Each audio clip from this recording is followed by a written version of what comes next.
So thank you for joining this morning. We're going to do our What's New Google presentation. This is the third year in a row that I've kind of put together this particular one. And I'm just going to say, as we get started here, if you've got any questions and you want to know something or how I did something or want to see something again, please just don't be afraid to unmute and shout out, or you definitely follow up with me afterwards, and I'd be glad to explain something a little bit differently for you too.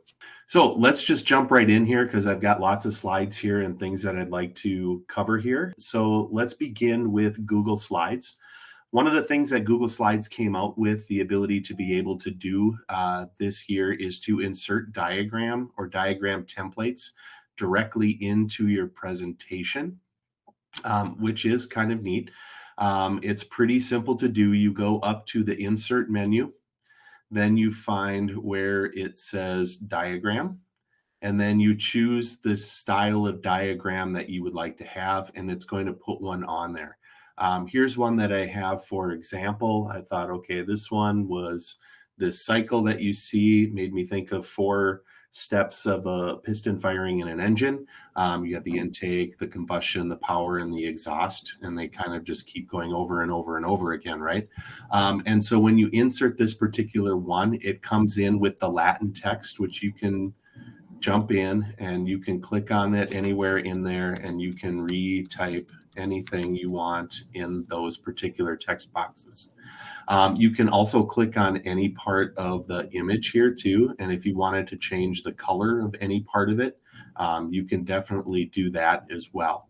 I guess the tip that I would have is, if you're going to insert a diagram, I would start with this blank slide from the layout menu, simply because when I inserted a diagram, and if there were other text boxes that were on the slide, it was hard to select the part of the diagram that I wanted to change.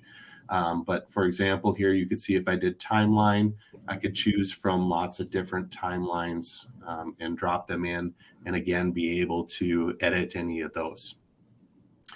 All right, so that is inserting diagrams. And again, think about how you may use that. The next one here that I have is the ability to use speaker spotlights within your presentation, which is kind of neat here too, especially if you're going to be presenting to anyone virtually, such as this. Or you're going to record something to post later and you want the people to be able to see your picture on the slide in addition to the content. And so I'm going to present this slideshow here and enable it to use my camera. And you're going to see, because I had this spotlight that went in there, and I picked the shape, you're going to see me inset into the slide right here. Pretty easy to do that. I've got to exit out of that mode here just a second. You go up to Insert and you select Speaker Spotlight, and you can choose the shape of that spotlight box that you would like to use.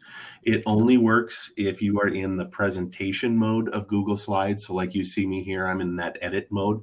It's just going to show up with that placeholder in that case. Okay, I'm going to just switch something here before I forget. I have to stop presenting and then restart again because I have to share a window instead of a tab here. Hang on. All right, looks the same to you, but later it'll make more sense. Okay, let's jump to Google Docs. One of the things that I really, really like in Google Docs is the ability to be able to add a personal dictionary, which means, when you're in a Google Doc and it comes up with those red underlined squiggly lines, or those that show up because it thinks you misspelled something, but it's really a word that you use all the time. You can add that word to your own personal dictionary in a Google Doc. For example, I used to type this word chat GPT all the time. I wonder why. And it would always come up with the red underline. But what I did instead is I went to Tools, then to Spelling and Grammar, and to Personal Dictionary. And then you can add any word that you want to, that you type all of the time, and it comes up squiggly, but you know it's the way that you want it, and make that part of your personal dictionary. So, like I did that, for example, for Dakota Share in Pine City, and said, hey, she says, I type finger spelling all of the time, and it always comes up squiggly. And I said, well, put it in your personal dictionary. And then every document that you go to afterwards, it's going to apply that personal dictionary to. So if I open up a brand new Google Doc and open personal dictionary, type finger spelling, it's not going to underline it for me. Another teacher that I showed it to, her daughter's name was Leah, but it was spelled this way. Said that, oh, that's so cool. Now she could type her daughter's name and it's not going to come up squiggly underlined because it's a different spelling of Leah. So nice little handy tool that is just always available there within Google Docs. The next thing with Google Docs that I really like to use is this AI tool, and it's called Brisk. If you haven't used Brisk before, it is an extension that you can put up into your toolbar up at the top of the Chrome browser. And I've got it right here. But then it also shows up as a button on a particular Google slide, or if I went back to this Google Doc, you'll see that Brisk comes up here as well. Brisk works really, really well with taking the content of a Google that's in a Google Doc and allowing you to do something with it. So if I click on that Brisk button, once I have it installed and I'm logged in, and I can go up and click Create, you'll see that I can do several different things here. Like I could add quiz questions here. I could create a rubric based off the content that's on this page. Maybe I want to add some DOK style questions, or create a lesson plan based off of this content that's in here. So let's just say I wanted to add a quiz. I'm just going to go click Quiz, and then it will say, are there any standards that you want this to cover? I don't know. I'm just going to be pretty vague and just go biology. And let's make this a different grade level. Let's say that it's 5th grade, multiple choice, and just give me, one question. And then I click Next, and it's going to say, do you want it to add it to the bottom of this Google Doc, or do you even want to put it on a Google form? What would be the benefit of a Google form is then you could send it out via Google Classroom as a quiz if you wanted to do it that way. But I'm just going to select Google Doc and said, create a quiz question. And you could see here is the quiz question that it created based off of what was on there. It gives, and if it were multiple ones, you would see all of those different ones that are on there. I've not used it for the first time. I've used it many times. I don't know what it's talking about. Okay. So that is another feature here of Google Docs that I really, really like. The next one here is called DraftBack. DraftBack is another extension that you actually add into your Google Chrome. And when you are in a Google Doc, it will come up with this button up here that says DraftBack 312 revisions. That means this document has been revised that many times. And if I wanted to see it play out in a timeline of those different revisions, I can click on there and choose to play the revisions. And it's showing me how different parts have come in. It's actually going kind of fast here right now, but you could slow that down if you want to. And you could see where things come in as big chunks.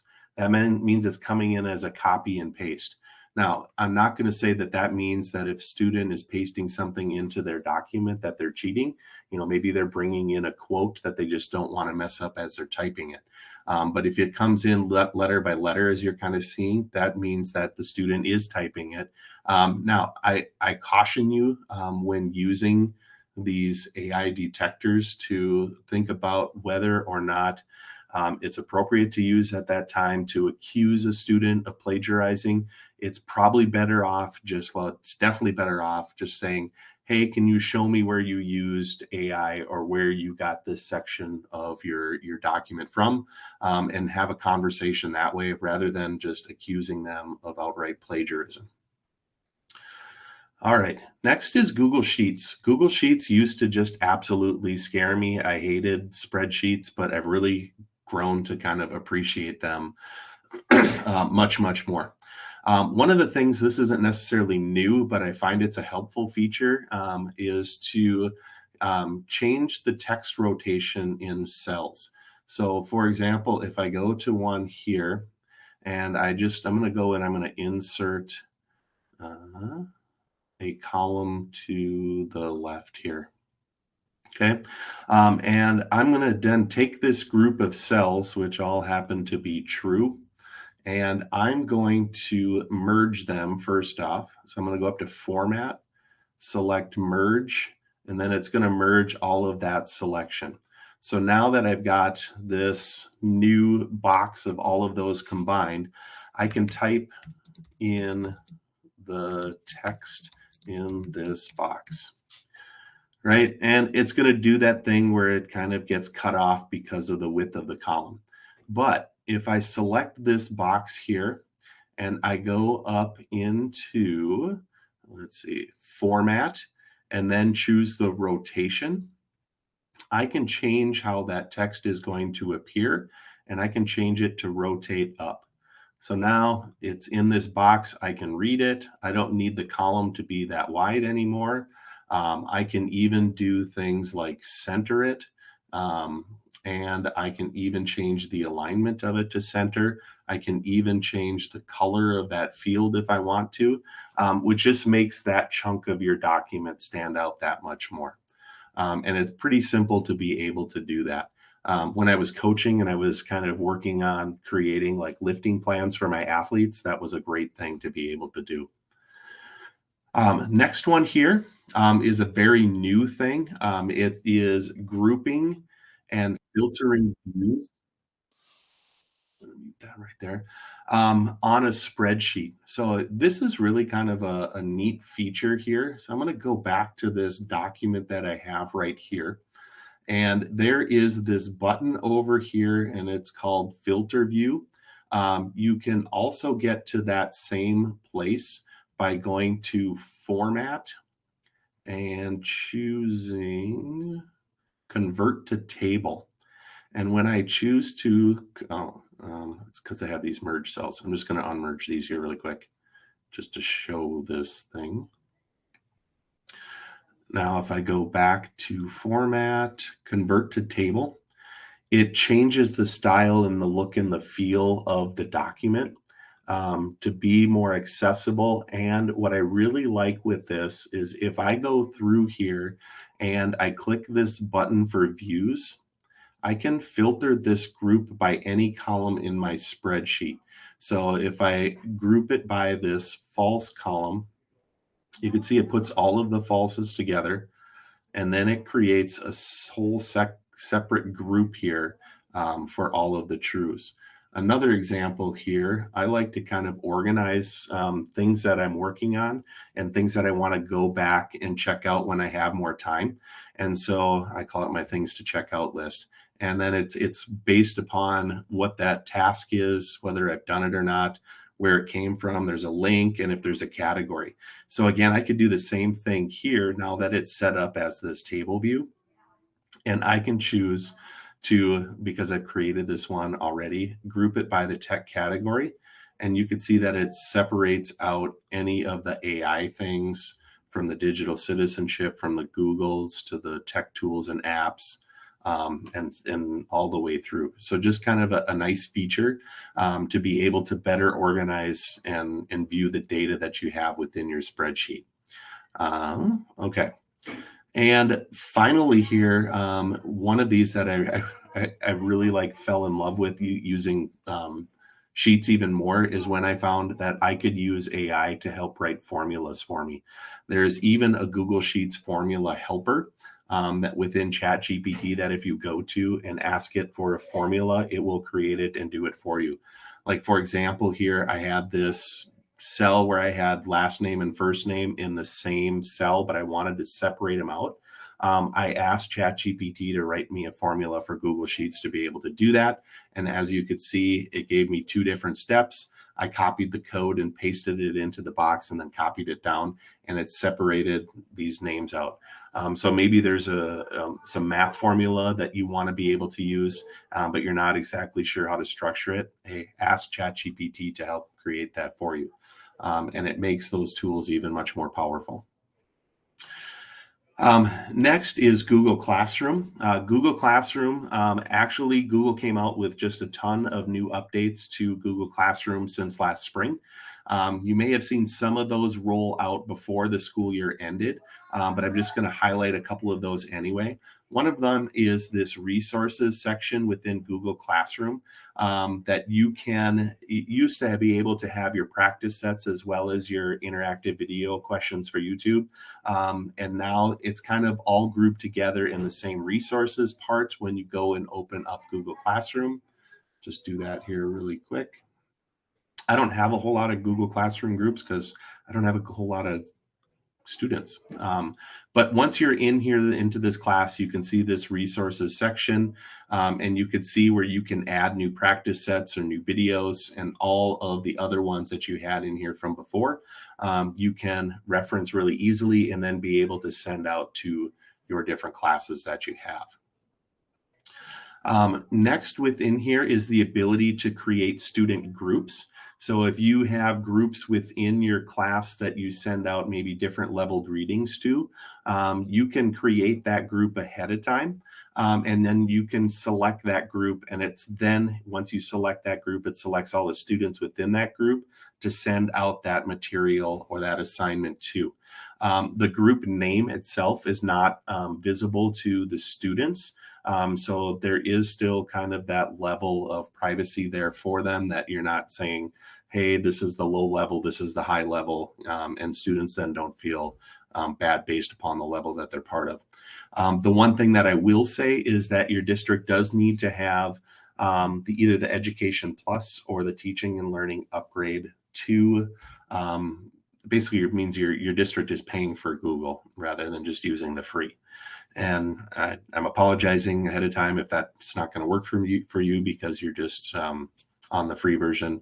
But it's still nice to know what some of those extra features you get when you pay for things. And I think that's a neat one. The next one here is Read Along. This one is, I think, a little bit more geared towards elementary teachers. But Read Along is this tool that allows the teacher to assign Lexiled leveled readings to students based upon their individual scores. They've got over 800 different books within Read Along that you can send out. And it's pretty easy to be able to assign. So if I go back to, let's say, this class here, and I'm going to send it out just as I would any other assignment that I have, I'm going to go up to create, and it becomes one of these things that I can simply attach. And it opens up Read Along here, and it says, great, what level do you want? I'll just pick a level here. Then it suggests some different stories that you can have, attach that to the assignment, and then send that assignment out like normal. And if you were using groups, it'd be a great way to send it out to that group of students all at that same time. So again, that's using Read Along. Nice integration that Google Classroom now has. And then if you haven't noticed this year, there's some additional information for Guardian Access that parents will now be allowed to see, which gives them more insight into what the students actually see on their classroom pages, including for their student, what work has been assigned to them, the due dates and the materials that go along with that. So that perhaps if a parent was so inclined, they could better assist their student with their outside of class activities, which it was very limited what parents could see before. So it's nice that they've made some more insights for parents as well. Okay. Next here is Google Chrome. This one is also very new. Google Chrome has released Lens, which allows you to be able to search any text or image on your screen as a Google search. which is really kind of neat. You can install it here by going up to these three dots that are in the top right corner. And scrolling down till you see where it says search with Google Lens. And if I select that, you'll see kind of like does funky thing to my screen here. What it's asking me to do is to select a part of my screen. And it is searching based off of that image. And guess what? It found the YouTube video I was looking for. It identified the person that's in that image and other videos that he's created, just by capturing that one little piece right there. Once you have Lens open, if you want it to always appear in your toolbars up here, you can hit this pin button. And when I hit the pin button, then it appears up in that toolbar so that if I were to do another search again, I don't have to hit the three dots. I can just hit that lens and I can go and maybe select some text on the screen. And you're seeing it's trying to search what I'm looking for, but I hadn't really tried that before. I didn't really know what it was going to do. So, but it's pulling up that Google search for you while it does that. So really kind of neat, and you don't even have to go to a separate tab to be able to use it. And then finally, this last one that I'm going to show you is to translate. And so you go, I'm going to need a page here. Let's just go to an article somewhere in here. All right. And I want to try to, I need this article translated into a different language. So to translate a web page like this, I'm going to go up and I'm going to click those three dots here again, once I get rid of the ad. And I'm going to go down and select translate from my list of items there. And it's going to allow me then to choose it. You're not seeing it on your screen, but once I go in there and I click the three dots and then I choose to translate, then it brings up another box that says, what language do you want to translate it to? And I can choose any other language that's built in there. And I'm going to choose Czech. And once I choose that, you'll see that it translated this whole page into the Czech language for whoever needs to read it. Or a student could be shown how to translate an article such as that themselves. Awesome. Okay, so I said this was going to go really, really fast. I tried to get it done in 25 minutes, and I see that I'm right at it. Just the last couple of slides that I have. Remember, I do a podcast, Integrate This. If you're so inclined and want to subscribe, there's the button right there on the slides. And this is the third year in a row that I have done this presentation. If you're interested in what I presented the last 2 years, here are those presentations on this last slide. I will share out a link to the presentation when I share out the recording to everyone who signed up. But if you want to get into this document and start playing around with it yourself, there is this bit.ly link that's right here on every single slide. It's bit.ly/techtid, and it is case sensitive, so you need the capital T's. Okay, in a whirlwind, any questions here before we wrap up? Awesome. Well, thank you for taking some time out this morning. I hope you picked up on a thing or two that you can definitely use, and look for other tech tidbits to come out monthly here for the rest of the school year. And hopefully you find something else that interests you as well. So thanks for joining me. Have a great day, everyone.